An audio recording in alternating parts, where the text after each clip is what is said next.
Hi, welcome to Atoms for Peace channel. I'm Nick. This is the second installment in a series I'm titling UFOs, Global Warming, and Nukes. If this is your first time here, I recommend starting with my first video, Stop Listening to UFO Experts, which I'll link below. To anyone who remembers what headlines looked like just a decade ago, today's news cycle looks absolutely nuts. Forget the truth. Forget the details. Expertise isn't just dead, it's irrelevant. Humility and common sense have left the chat. Why? Because honest reporting is no longer a popular objective among major broadcast networks and media outlets.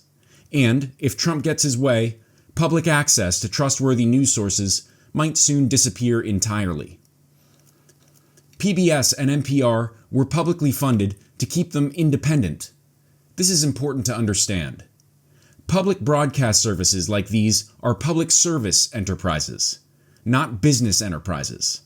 Their job is not to compete with CNN, whose success is measured by ratings and ad revenue, but to keep us all informed, to deliver the news without the sensationalism, without the partisan hackery, without the need for steady quarterly gains or a financial return on investment.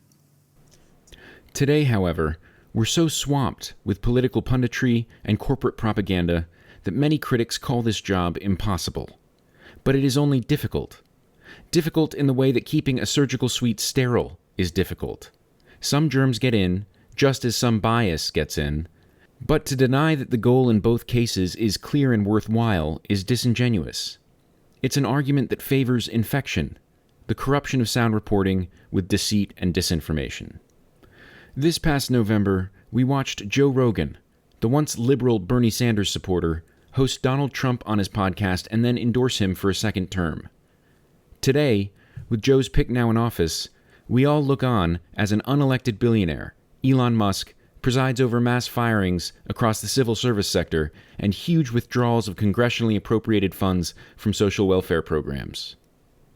We have executive orders targeting the elimination of multiple government agencies, each with its own congressionally legislated charter and budget, including the Consumer Financial Protections Board, Department of Education, and the U.S. Agency for International Development. We have outright attacks on our civil liberties and free speech rights, with deportations of student activists and renditions of asylum seekers and legal U.S. residents to foreign prisons without due process. Why is all of this happening? Because we are a society that has lost touch with two critical things: a common set of values and the truth. Our values unite us around common goals and intentions, and the truth keeps us on course and pointed in the right direction. Some of us do not share common values, and this itself is a major problem. But even among those who do, many disagree about what is true or even whether a view to the truth is possible. Among progressives, objectivity is dead, replaced with his truth and her truth. We might mean well when we use this language, such as when we're seeking to recognize the perspectives and experiences of the marginalized and oppressed. But our words matter, and this rhetoric is confusing and toxic. If you have been abused, and this was a painful and traumatic experience for you, then speaking out about it is not sharing your truth, but the truth of what happened to you. Even if you and your abuser were the only witnesses, the reality of what occurred does not belong to either of you. It's a thing that happened that cannot be changed or undone. Yet, by treating and speaking about the truth possessively, victims do their abusers a service, especially abusers with their own stories, their own truths, to peddle to the court of public opinion. The truth is not yours or mine. It's not a relative thing. If your truth isn't the truth, then you can't see clearly or faithfully serve higher values and interests. Consider support among progressives for transgender athletes. In this case, accepting her truth requires ignoring the rationale for gender-segregated sports. That there are men's and women's leagues out there isn't a civil rights failure. We don't keep men out of women's sports because we're bigots, but because we value fairness and the safety of female athletes. How would you feel about a transgender athlete wrestling against your little sister? or competing against your daughter for a volleyball scholarship. A man might identify as a woman, undergo hormone therapy and surgery to alter his appearance. However, the fact remains that being born a male confers significant physical advantages to being born a female.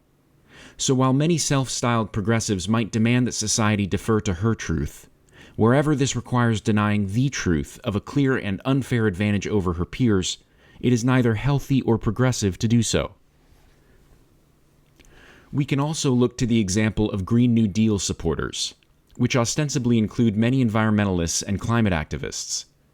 If your goal is to make significant cuts to greenhouse gas emissions, which it should be if your intention is to prevent a global ecological crisis, then primary energy will be your focus, and replacing baseload coal, oil, and gas generation with nuclear is the obvious move. So, where is the support among progressives for nuclear power? Nowhere to be found. The fact remains, however, that nuclear is the only reliable and scalable carbon-free primary energy alternative to fossil fuels. Those who bristle at this bristle at the facts. And if you identify strongly with an anti-nuclear ideology, the facts will not sit well with you. The truth of your circumstances will not be clear, and your attachment to your position and group identity will critically impair your ability to serve and save the things you claim to value. This is the case everywhere we look, whether we're standing up for victims of sexual abuse, women's rights, or the environment. Serving our values demands a clear view of what's in front of us, and we're often robbed of it by our attachments. Let's look again at Joe Rogan, whose values once aligned with my own. As a self-described liberal, he believed in the missions of the federal agencies that Donald Trump and his billionaire associates are now destroying. I presume Joe still cares for the people who staffed them and the services they provided to millions of Americans and to poor and impoverished peoples abroad. So, if his values haven't changed, what has? His associations have changed. His tribe has changed. Joe would have us believe that he still cares for the people being hurt by his powerful new friends. But because he prioritizes his relationships with these people more than the welfare of the people they are hurting, he permits himself to believe their lies, to believe that their intentions are good and that the costs of their actions are excusable. His new attachments, in other words, have begun to color his understanding of what is good and reasonable, more than his own values and judgment. Hopefully you're getting a clear picture of the problem with our attachments, how easily they can obscure the truth and hijack our morals and service to higher interests and values. Let's look at another person in Joe's orbit, Tulsi Gabbard. Tulsi is a formidable person. She served as a combat medic in Iraq, is a former congresswoman and Democratic presidential candidate. She served as vice chair of the Democratic National Committee, then broke ranks to endorse Bernie Sanders over Hillary Clinton for the 2016 nomination. She ran in 2020 on an anti-interventionist, anti-war platform, then dropped out to endorse Joe Biden. Again, this was just 5 years ago, so not a distant memory by any stretch. Today, Tulsi is a registered Republican and Trump's newly appointed Director of National Intelligence. Quite the about-face. So, what happened? It's a similar story. Her associations changed. Estranged from her tribe, Tulsi exchanged her values for access, earning an ascendant role on the other side of the aisle by becoming a team player on Team Trump. She would no doubt deny that she has abandoned her values, but look to her thoughts on the decimation of Gaza or the bombing of a residential apartment building in Yemen, and you'll get a far different response from what we're hearing these days out of Bernie. Great effects, she says. Now, none of what I've said so far may seem relevant to the subject of UFOs, but as I've done before, I'm going to ask for your patience. In my first video, I touched on how our personal views and needs can corrupt our ability to confront new and challenging information. And that's once again what we're talking about here.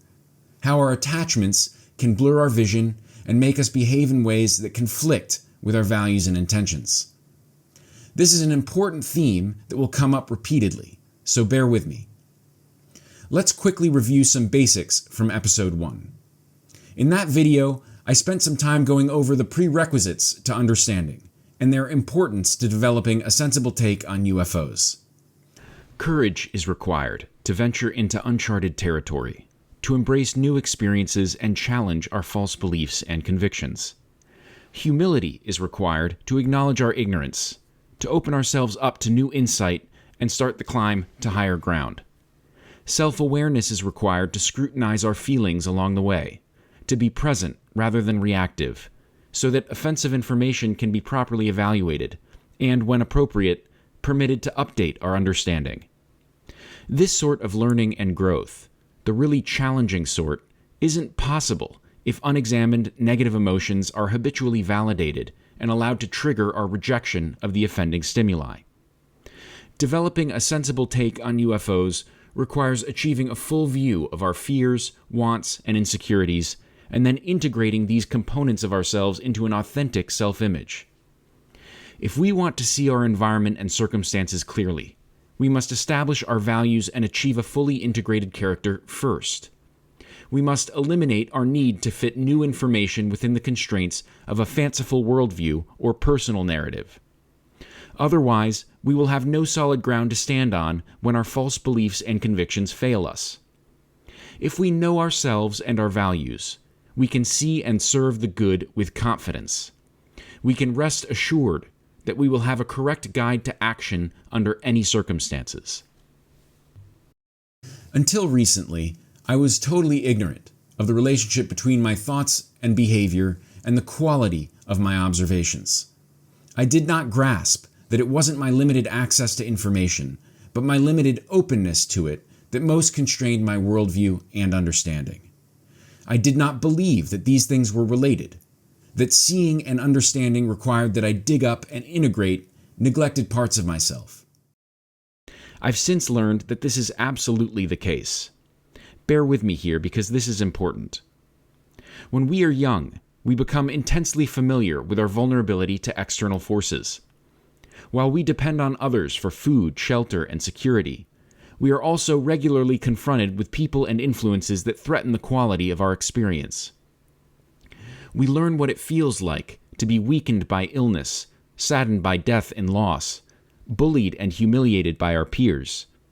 Our problems emerge when we try to distance ourselves from our vulnerability by denying and repressing, rather than confronting and integrating our fears and limitations. Acceptance of our limited human condition, and with it the inevitability of our suffering, is essential to developing emotional maturity and independence. It's what allows us to shift our focus off of ourselves and to the service of higher ends and values. Those who obsess over their vulnerability, however, who allow their fears and insecurities to dominate their experience, never gain independence from them. They never grow up. Instead, these people grow into emotionally stunted adults who cannot identify with anything beyond themselves. Our overfocus on personal experience leads to the increasing prioritization of our feelings in our day-to-day awareness and increasing levels of unconscious reactivity to external stimuli. The allure of intense emotion fuels and reinforces a self-centered worldview, blinding us to the needs and experiences of others and producing increasingly destructive patterns of behavior. Hedonistic modes of thinking are often terminal. The constant need to flee discomfort or satisfy an appetite turns us into chaos agents. We ricochet between excited states with increasing intensity at increasing cost. As we lean further into our feelings and personal experiences, the question becomes not whether we contribute to the pain and suffering of others, but to what extent. This is true of the individual and of society writ large. The key distinction being that on the societal level, these patterns are always terminal when uncorrected. Why? Because societies do not expire with age, but continue to build on the scientific and technological achievements of successive generations, putting ever more power and responsibility in the hands of its people. As beneficiaries of the Enlightenment tradition and members of a democratic society, we are responsible for our own moral development, for learning to distinguish between good and evil, for exercising sound judgment and dedicating our energies to serving the good. we are charged with enlightening ourselves. Or we allow our collective ingenuity to fuel the destructive impulses of the sick and corrupt, and we march ourselves off a cliff. If narcissistic pathologies persist in any advanced society, that society will increasingly empower sick and corrupt elements within itself to its end. Why am I explaining this? Because for these people who have elevated themselves and their experiences above all else, there will be no distinction between the arrival of higher powers and a judgment day in the biblical sense. To be clear, our relationship to God is no different than the relationship between higher powers and God. We are all His children. However, narcissists depend existentially on the salience of a lie, a grand deception, a fictional persona that is betrayed constantly by their thoughts and feelings. These people are deeply ashamed of the darker recesses of their psyche, and they are mortified of being exposed. They cannot fathom losing and cannot grow past the false and delusional self-image that they have spent their lives plastering over these parts of themselves and peddling to others.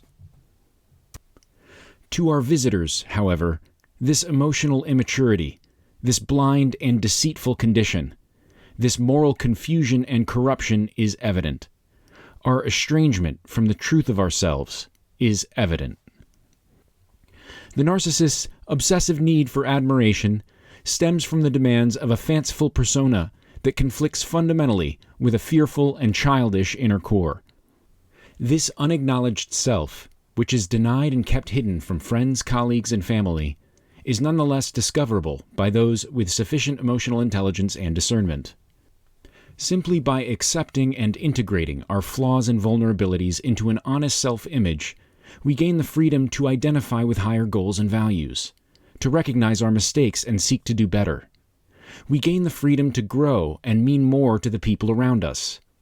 This way, when confronted with the unknown, when our false beliefs and convictions fail us, we can retreat to an identity and ethic that is simple and true. This allows us to maintain our bearings in any environment, under any circumstances.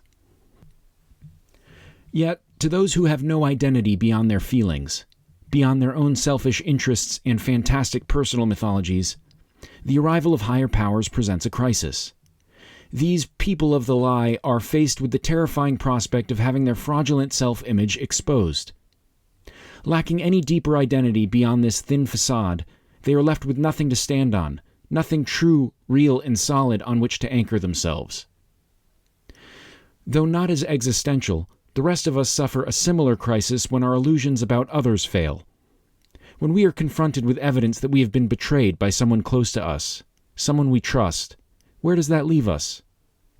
When the leader of our political party starts betraying our core values and doing harm to our community, to our friends, our family, or to our nation's teachers, veterans, and elderly, where does that leave us?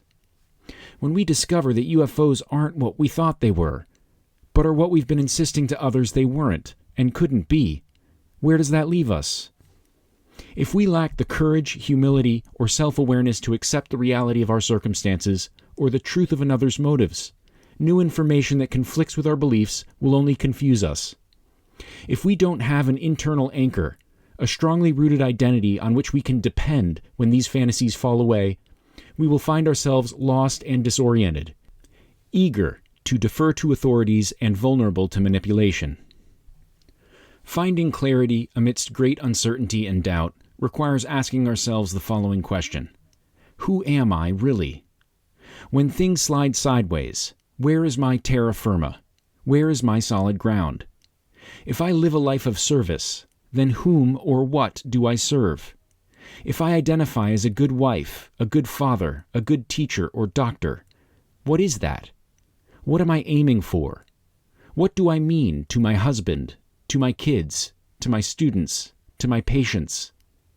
Only once we've addressed these questions directly and earnestly can we move on to others with the confidence that we won't have to censor the answers, that we won't have to distort the reality to fit our needs.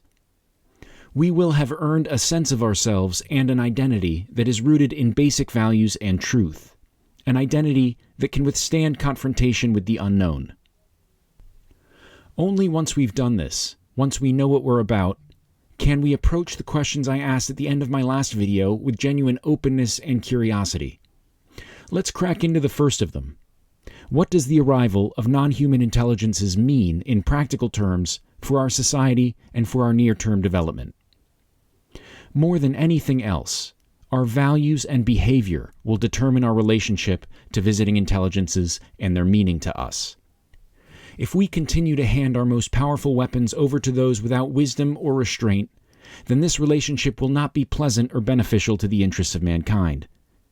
If we can find our way to goodness, however, to serving creation and creators, then the meaning of visiting intelligences to our society and ours to theirs is limitless. How does that answer strike you? It likely irritates at least some of you, and I can hear some of your rebuttals already. What do you know? If aliens ever get here, I'm sure they will do what they want regardless of how we behave. For what it's worth, I don't doubt that our visitors will do what they want. We certainly can't stop them from pursuing their interests. But let's put a bit more thought into this. Until recently, we were all convinced that we were alone here, that our development on this planet happened free of any presence or interference by higher powers. Now that we know that these higher powers exist, that they have existed, are we to believe that they weren't doing what suited their interests for the thousands of years that they left us alone and ignorant here? Of course not. This realization should humble us. And while we mustn't confuse advanced intelligences for God, or even gods, upon our awakening to them and to the reality of their presence here, isn't some gratitude in order? Should we not feel grateful for our apparent freedom, for our continued empowerment and dominion over this place? Some of us do not feel grateful, but indignant upon awakening to the reality of visiting intelligences. And while I am shocked and saddened by the invasive nature of most modern-day abduction experiences, I am in fact most struck by our visitors' restraint. Given the diversity and range of capabilities exhibited, we might expect a non-trivial minority of them, at least, to engage more conspicuously with the local biome in pursuit of their interests.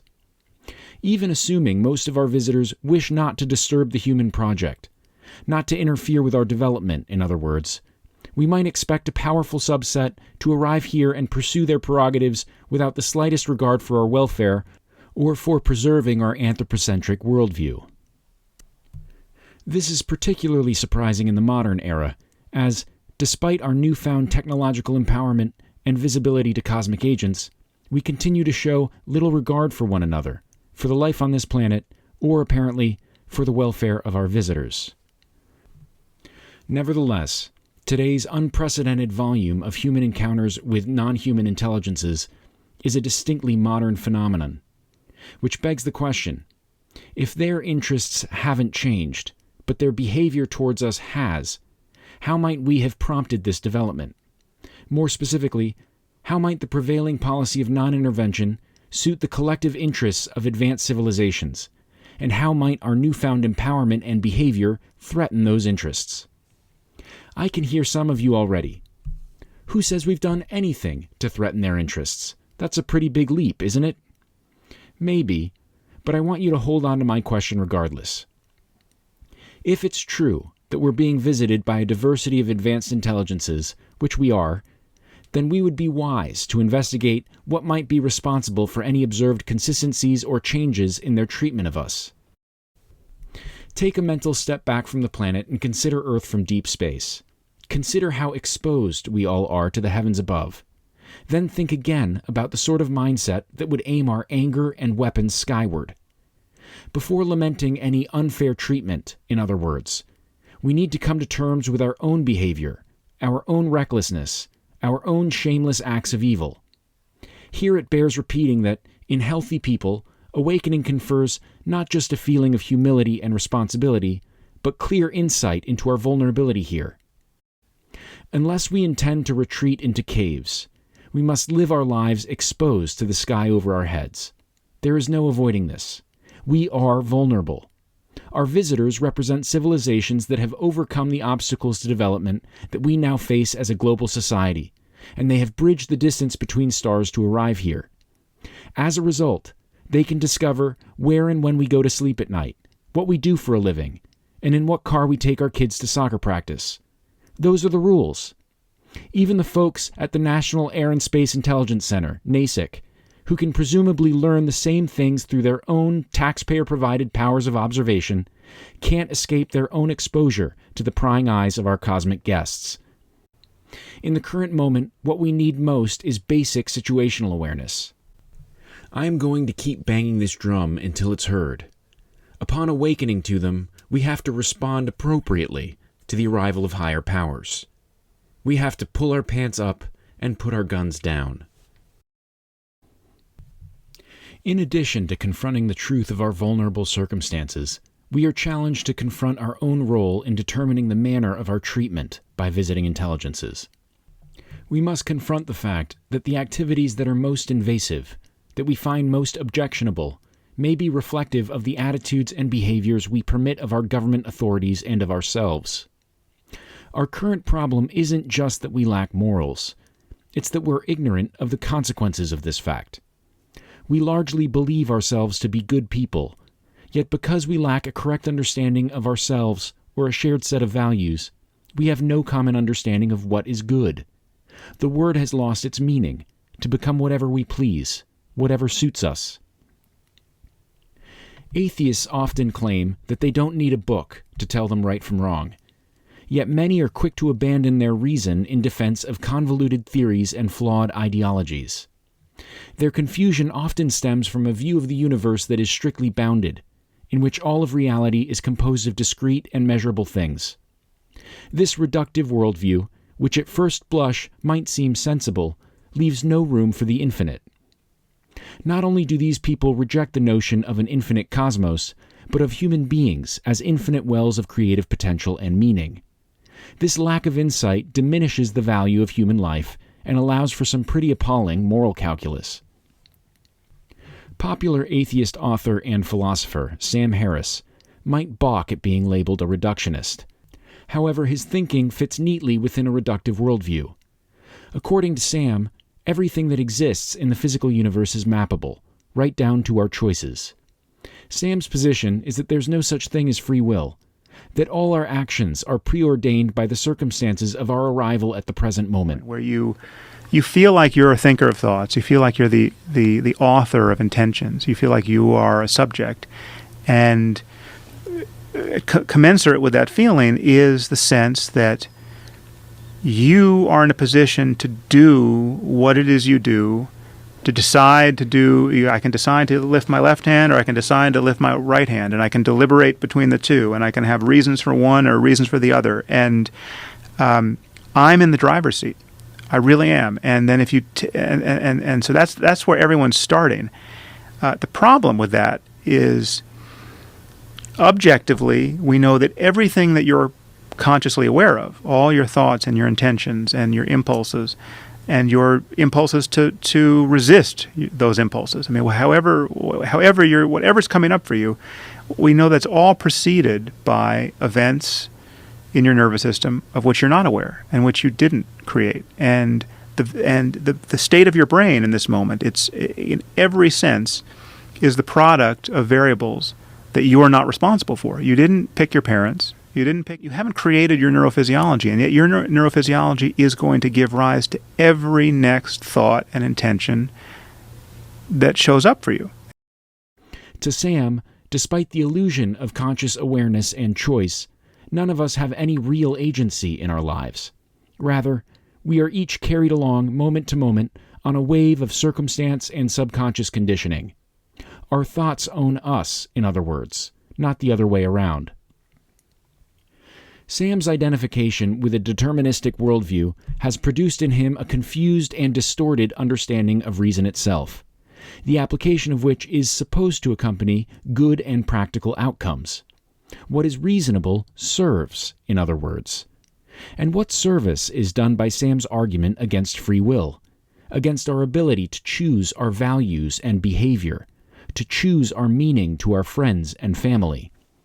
Consider what little good is done by his argument, and you will begin to understand how unreasonable it is. Only then might we consider whether it's logical at all to pitch an argument to someone who has no ability to decide whether it makes any sense, or to change his behavior for the better or worse regardless. Today, we don't share a view to what is reasonable, moral, and good. Rather, these things can be whatever we want them to be. And because of our ignorance, our attention is easily directed away from bad behavior, away from behavior that results in needless harm and destruction. Worse, because we do not recognize the infinite, because we do not recognize the divine locus of creative potential in ourselves and others, we might be convinced that bad behavior is good, that harming and destroying others might serve the good. In Gaza, for example, Sam would have us believe that the needless deaths of tens of thousands of innocent women and children are a reasonable price to pay for the security of the Israeli state. This ability of Sam's to so diminish the value of a human life differs little from that of the religious extremist, the only difference being the ideological vehicle for introducing needless acts of violence into the world. Sam is willing to sacrifice innocence in pursuit of the interests of the state, a state which, despite the many terrible consequences of its actions, he insists is fundamentally good. The jihadist is willing to sacrifice innocence in pursuit of religious objectives, a religion which, despite the violent consequences of the actions of many of its devotees, he also insists is fundamentally good. Only the ideology differs, not the pathological thoughts and behaviors that result from our abandonment of basic morals. We have lost our ability to distinguish right from wrong, and as a result, we do not understand how our feelings and false convictions are damaging our ability to reason and leading to utterly reckless and often evil applications of force. This is how the murder and displacement of tens of thousands of Palestinians can become a normalized part of U.S. foreign policy, and how shooting $100,000 missiles at UFOs can become an ignorable offense. We're coming up on the end of this video, and in light of the spirit of this channel and its ambitions to build a community of like-minded people who love humanity and the life on this planet, I wanted to conclude by raising an issue that has been bothering me for a while now. When I look out at the political, social, and independent media landscape, I see many progressives standing up for values I share, fighting the good fight, so to speak. However, I see very little collaboration. I don't see them organizing with each other, or making any serious effort to merge their messages and audiences into a larger movement. There are a few exceptions, of course. Bernie Sanders and Alexandria Ocasio-Cortez's recent partnership offer one. But even in this case, I can't help but wonder why it didn't happen sooner, and why their speaking tour didn't have a deeper roster. Honestly, where is everyone? Now is the time for unity, to hash out our values in clear terms and aggressively defend them against the current administration's onslaught. Tim Waltz, Andrew Yang, Marianne Williamson, Elizabeth Warren, and Cory Booker all have a lot of enthusiastic supporters out there, and they all share important values with AOC and Bernie, so why not lock arms? I see no reason why good, like-minded people can't agree on some basic priorities and hammer out a policy platform that a majority of working-class Americans would endorse. If there's ever a time to put aside our differences and rivalries in service to a higher cause, now is that time. I have the same criticism of progressive pundits and commentators in independent and alternative media spaces. There are several of you out there, each with a massive audience, who could absolutely amplify their reach and influence by working with, rather than just alongside, each other. To these people, I would suggest getting together and doing a difficult thing. State what you stand for, in clear terms. Write it down. Your personal values and journalistic ethos, and then compare notes. Then, and here's the challenging part, work together to merge your notes into a consensus document, a mission statement, and sign your names to it. I don't mean to sound patronizing here. If progressive politicians and journalists can unite and work together to articulate and rally around a basic set of values and intentions, it will give them, and the country, a powerful new weapon against Team Trump. I'll name a few names. Sam Cedar and Emma Vigeland, Kyle Kulinski and Crystal Ball, Amy Goodman and Jon Stewart, Andrew Callaghan, Tennessee Brando and Hassan Piker, David Bell and the folks over at Some More News, All of you appear to be wearing the same colors, so maybe it's time to think about fielding a new team. If you're proud of your contributions to the public discourse, to making the world a better place, this is the best way to preserve your legacy and extend your reach. Think for a moment about what just happened to millions of Joe Rogan listeners. Wouldn't you like to protect your audience from your own flaws and shortcomings? Well, by setting out your values, you give them something against which to measure your own reporting and advocacy. This is how we insulate social and political institutions from bad leadership. By organizing around an intention rather than a person, we can protect the interests of the people we mean to serve and ensure that the work we do will be carried forward by others who we know and trust. I can't help but think, faced with this unprecedented threat to our country, that we would best fight back not by looking for the next rising star to wade into political combat against Donald Trump, but by standing together in defense of our basic values and interests. This concludes my second video. Hopefully you found it helpful. Needless to say, there's more to come. So if this content interests you, please consider subscribing. Until next time, love and hope.